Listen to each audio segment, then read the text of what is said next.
share this gorgeous, beautiful, unbelievably gorgeous artwork that we have here on the Mary L. Tarot deck.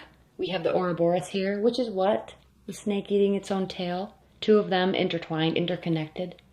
This represents the understanding and spiritual practice of understanding that the mystical world and the energetic world is all one. It's a continuous cycle of rebirth.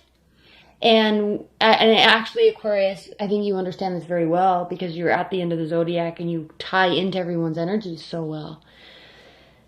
But we are all connected. We are all one. Energy is all one. And it's just talking about the cyclical nature of rebirth. We're all unified. So anyway, working with this new deck. At the bottom of the deck, for your week, now that we're 3 minutes in, Aquarius, we have the moon. Very native. Another thing about this deck, we have a mix between mythology and Native African spiritualism and symbolism, Native American symbolism, Eastern symbolism. It's all of these cards have elements of those cultural aspects, and it is deep, and I don't understand all the cards yet. I have to learn them all. Maybe that's why I have to redo everybody's readings, because I have to spend more time with the cards. But if you look at this card, the moon, this is your overall energy for the week, Aquarius. It's very Native American-esque. That culture, those cultures, believe heavily, a large portion of their culture is the understanding and respect of the spirit world, the evil spirit world. That is on this same plane, that is almost in this same dimension, but not really, but that does communicate with us. The positive spirits that protect us. The animal spirits that actually are with us here on this earth and on this same plane and dimension with us, that also lead us and guide us and protect us. And then we have the human element. And that's why the moon represents, the moon card is represented by Pisces, which live in the world of the unspoken. That's why this card is representative of hidden information that we still sense. It's still around us. We sense it. We know it. But we have to be aware and look for it. We can be guided by, quote unquote, our spirit animals, really, and the spirits of our ancestors, good and bad. But we have to look. That's why his eyelid is being pulled down. It's forcing him to see what cannot be seen. So, Aquarius, this week, this is your overall energy for your love life. You have to see what cannot be seen. And that's very important as I start talking about your very first card. 2 cards, really. 3 cards, really. The 3 of Wands. This is a card of waiting for your ships to come in. How many times have we heard that? Waiting for our ships to come in. You can't take any more action. You cannot take any more action, because if you do, Aquarius, we're talking about love here. If you do, what will happen? I'm sifting through another deck. Hold on. What will happen? You will walk yourself right off the cliff. That's why this card talks about waiting and having patience. Your ships are coming in. You have done all the action you can do.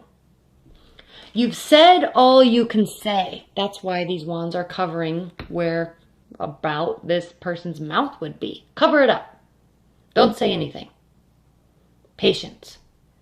But still watch. Still see. As deep as that word can be, right? Still see what's going on in your love life. And that becomes even more important, Aquarius, to you. Not because of the moon card, not because of the 3 of Wands, but because of the Page of Cups. Another card of Pisces. And I'm not saying you're dealing with the Pisces. I'm talking about seeing and understanding what is not apparent. Look at these fish. They're swimming around on his back, his or her back. Okay. Again, Pisces are known for the unspoken, but they have deep emotions that they understand. But they think, and I always feel like I'm ragging on Pisces when I talk about this card, but I'm not. These are beautiful characteristics and why we all connect and love Pisces so much. But these fish, they're in his mind, they're on his head, they're on his backbone. They are him. But look, his back is towards you. He's expecting you to see it. He's not going to say it to you. He's also looking away from the ship. This ship is in front of him saying, which direction do I go? And he's looking away. He's not even seeing that that question's being asked. He's expecting the boat to just assume. Do you see where I'm going with this, Aquarius? This week in love, you have to see what cannot be seen. The Four of Pentacles. You're on this path, you're walking in this lovely mountainside. It's gorgeous, there's cliffs. What's up on this cliff? Residences, houses, a village. There's hidden information. Somebody's hiding information. Is it you? And that's okay. There's nothing wrong with hiding information or withholding information. Maybe you need to until you get the go-ahead. Keep your eyes peeled. There's leveling up that needs to be done this week, Aquarius. We have the Three of Discs. This can be work-related, but this can be adding another layer to an already firm foundation. This is beautiful. This is passion. This is stability.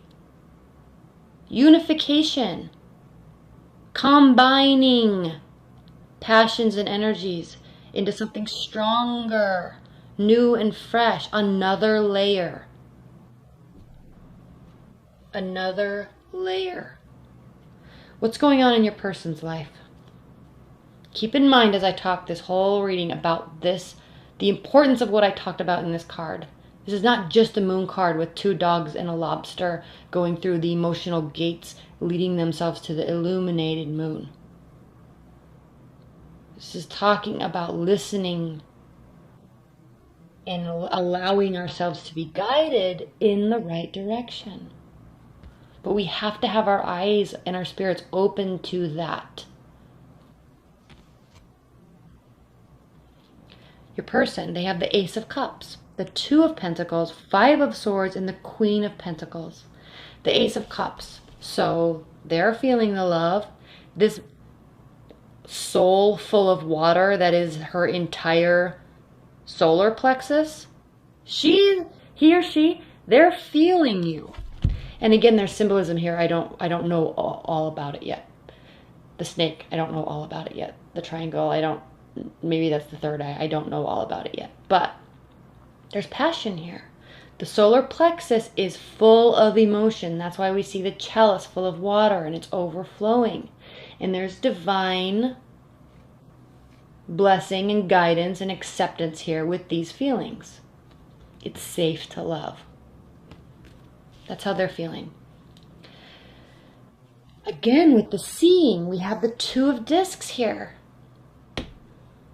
This is generally represented by the jester, and he's juggling two discs, and there's uncertainty, and there's possibly added work. There's busyness going on. The waves are behind him. There's boats all over the place. But look at, if you boil this down,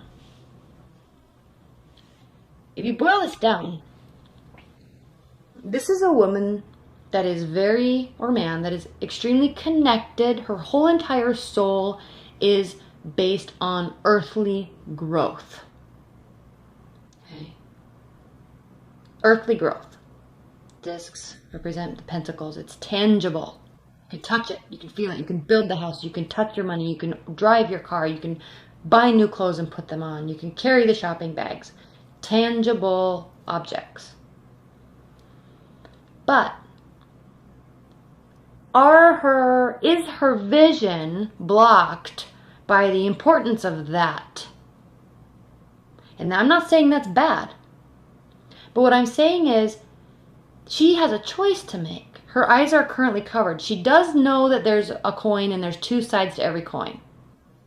Okay, I'm going to get symbolic about it. Or say like a little analogy. There's two sides to every coin, yes. But she cannot see what the outcome is going to be until she makes a choice. Think of the Matrix and the red pill and the blue pill. Yeah, they're nice. One could be bad, one could be great. They both could be bad, they both could be great. Who knows? You will not know until you take one of the pills. She will not be able to see until she removes one of these coins. So there is a choice here.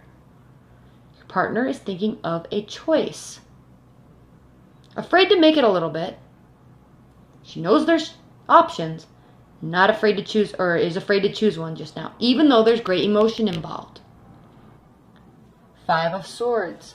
This is the card of regret and loss on both sides. There was a battle here. There was a fight. Maybe one person took advantage of the other one. But what is the most important thing about this card? Again, back to the Native American understanding of animals and the spirit world and wisdom of the owls. Her whole entire brain, okay, her understanding is now that she has a lost opportunity.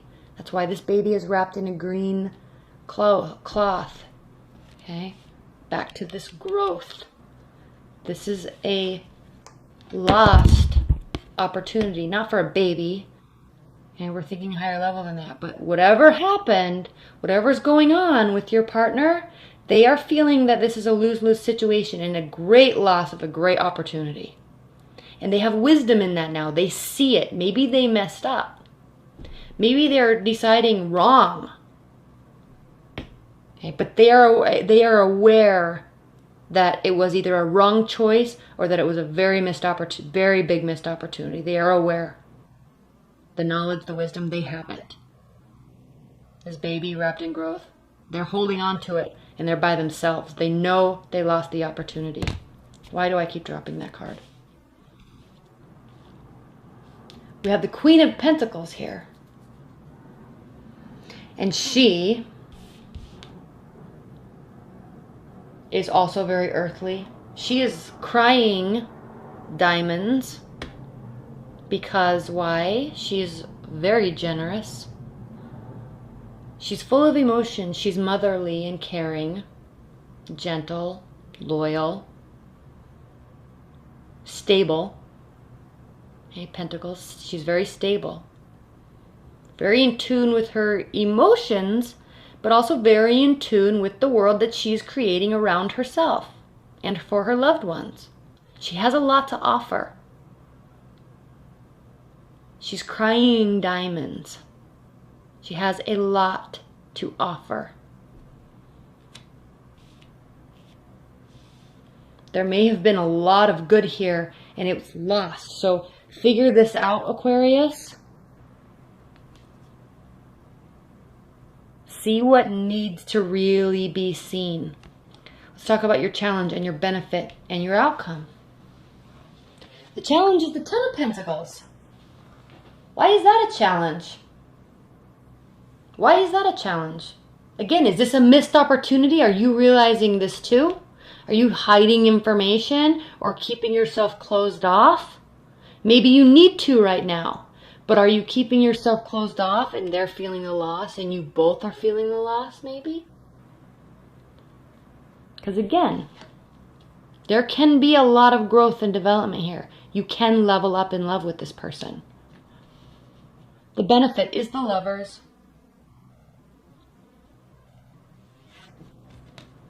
Okay. Look at how we're mixing cultures and spiritual world and mysticism. I mean, this is just gorgeous, this card. And passion. All surrounded by passion. But completely understanding and accepting of the differences also. They love the differences. They're relishing in the differences. And I'm not talking about differences of skin color. I'm talking about differences of cultures, differences of understanding, differences of our inner threads that make us believe what we want, what we believe. Okay? And understanding it and accepting it and loving it passionately. The Lovers is a card of, it's the card of Gemini. There's differences that need to be acknowledged and cherished for real love to take place. This is a spectacular card. Not because it's the Lovers, but because of all that it represents about love and acceptance and forgiveness. That's your benefit, Aquarius. Your partner is different from you. They see things differently than you. You see things differently than them, but you have to understand and accept that. I mean, you don't have to accept that, but if you love them, I'm seeing a lot of love here, then yeah. Cherish the differences. And then we have the outcome is the Ten of Wands. What this is talking about, no, it's not talking about carrying a burden. Okay, this horse is running fast. His rider is on fire. Okay, he's got to get to his destination. But this is mostly talking about positivity. Look at this combination here between air and fire. You, Aquarius, are making this positive, optimistic warrior. Okay, light on fire and charged towards its definition with light and positivity. So in terms of your love life this week, there's so much optimism here. There are choices to make. There's silence and opening up that needs to take place. Simultaneously, there's understanding that needs to take place. But go about it with positivity. There's so much growth here. This can be very beautiful. So use this eclipse energy in the beginning of this rumbling that you're feeling in your chest and in your brain. Use that to fuel passion.